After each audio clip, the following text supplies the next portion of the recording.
Tu passes des heures à la salle, tu soignes ton style, tu as un boulot stable, un regard franc, un sourire sympa. Pourtant, elle choisit lui. Lui, c'est ce collègue discret, un peu enrobé, pas spécialement beau, pas spécialement drôle. Tu te demandes ce qu'il a de plus que toi. La réponse est simple, tu t'es trompé de compétition. Tu crois que l'attirance féminine se gagne à la régularité des abdos ou à l'épaisseur du portefeuille. Mais les études en psychologie évolutionniste, notamment celle de David Buss, montrent que ce n'est pas la beauté faciale qui fait la différence, mais quelque chose de bien plus profond, la compétence perçue. Une femme, inconsciemment, scanne des signaux de survie et de sécurité pour elle et sa descendance. Et devine quoi ? Un physique parfait ne garantit rien. Dans cette vidéo, tu vas comprendre pourquoi un homme objectivement moins beau peut te battre à plate couture sur le terrain de la séduction. Tu vas découvrir le mécanisme psychologique derrière ce choix, puis 3 techniques concrètes pour renverser la tendance et devenir celui qu'elle regarde vraiment. Le piège, c'est de croire que les femmes jugent comme les hommes jugent la beauté féminine. Un homme regarde une femme et voit un visage symétrique, des courbes, une police. La femme, elle, regarde un homme et voit un investissement potentiel, un partenaire de survie. Buss a montré que les femmes accordent 2 fois plus d'importance au statut social et aux ressources qu'à l'apparence physique, alors que l'inverse est vrai pour les hommes. Tu te focalises sur le mauvais critère. Le mensonge des réseaux sociaux et des magazines, c'est de te faire croire qu'il faut ressembler à un mannequin pour plaire. Mais la réalité, c'est que face à un choix entre un beau visage sans ambition et un homme compétent, 80% des femmes préfèrent le second, selon une étude de Buss auprès de 37 cultures. La beauté est un bonus, pas une condition. Le socle, c'est la capacité à assurer sécurité et stabilité. Alors quel est ce mécanisme caché que tu ignores ? C'est ce que j'appelle le détecteur de compétences. Dans le cerveau féminin, il y a une zone qui évalue en continu. Est-ce que cet homme peut résoudre des problèmes ? Est-ce qu'il est fiable ?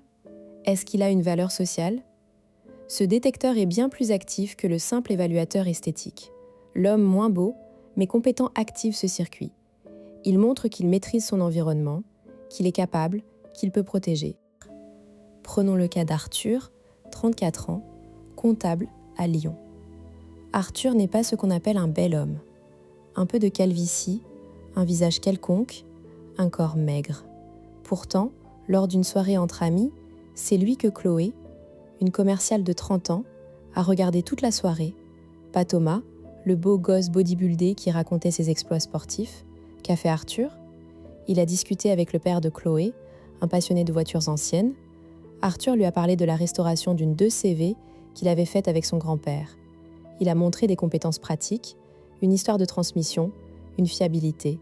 Chloé, sans le savoir, a capté ses signaux de compétences sociales et techniques. 2 jours plus tard, Chloé a envoyé un message à Arthur pour lui demander conseil sur un problème de comptabilité. Arthur a répondu précisément, sans se vanter. Puis, il a proposé un café pour en parler. Lors du café, il a écouté plus que parler, a posé des questions pertinentes sur son travail, a montré qu'il comprenait les enjeux de son poste. Chloé s'est sentie en sécurité, comprise et surtout, elle a perçu qu'Arthur était un homme sur qui compter.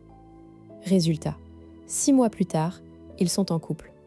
Thomas, lui, n'a jamais eu de rendez-vous avec Chloé. Comment appliquer ça dans ta vie ? Commence par observer tes interactions.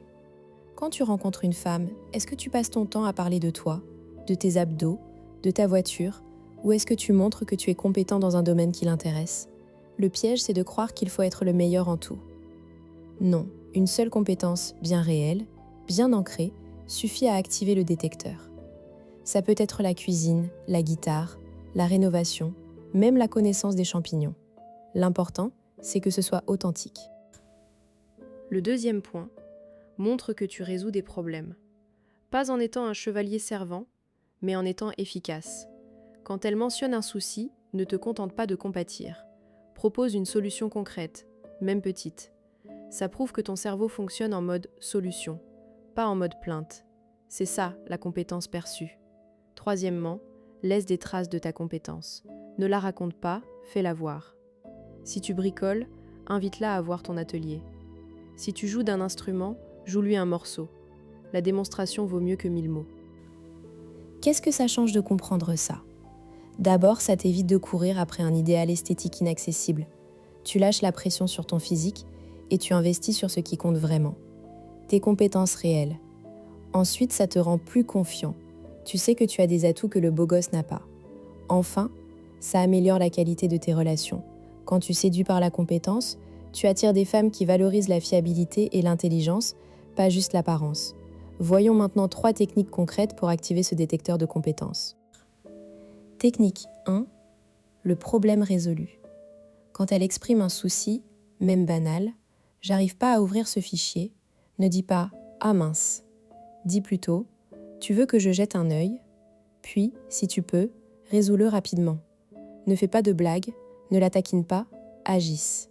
Elle verra en toi un homme d'action. Technique 2. Le récit de compétences.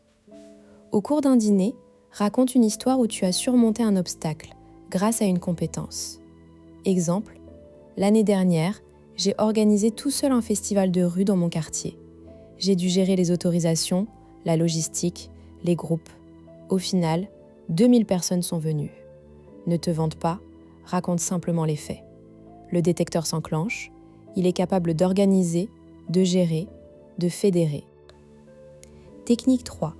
L'expertise partagée. Repère rapidement un centre d'intérêt chez elle, son travail, un hobby et glisse. Ah, tu travailles dans la communication ? Moi, j'ai monté une campagne pour une association. Ça m'a appris les ficelles du SEO si ça t'intéresse. Si elle mord, tu deviens sa référence sur le sujet. Tu es l'expert.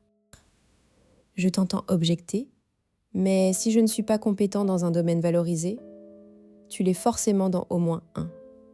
Cuisiner des pâtes comme un chef, bricoler une étagère, connaître les bons plans rando. Si vraiment tu penses n'avoir aucune compétence, développe en une. Prends un cours, lis un livre, pratique. Ça te prendra 3 mois, mais ensuite, tu auras une compétence pour la vie. Autre objection, elle va me prendre pour un homme à tout faire, un réparateur. Pas si tu gardes un équilibre. Montre ta compétence, mais ne deviens pas son assistant. Tu proposes, tu aides, mais tu restes l'égal, pas le servant. La compétence attire, la soumission repousse. Dernière objection. Et si elle est intéressée par l'argent ? Là, tu passes à côté du sujet. Ce n'est pas l'argent en soi, c'est la capacité à en gagner, à être fiable, à anticiper. Un homme compétent, même pauvre, a plus de valeur qu'un riche incompétent, car la compétence promet un avenir. Tu vois, le vrai problème, ce n'est pas que tu sois moins beau que lui, c'est que tu as mis tous tes œufs dans le mauvais panier. La beauté attire le regard, mais la compétence retient le cœur. Alors arrête de comparer ton reflet dans le miroir et commence à cultiver ce qui fait vraiment de toi un homme. Si tu as aimé cette analyse, abonne-toi, active la cloche et partage-la avec un pote qui en a besoin. La prochaine fois, on parlera de comment transformer une amitié en relation amoureuse. D'ici là, deviens l'homme qu'elle choisit, pas celui qu'elle regarde.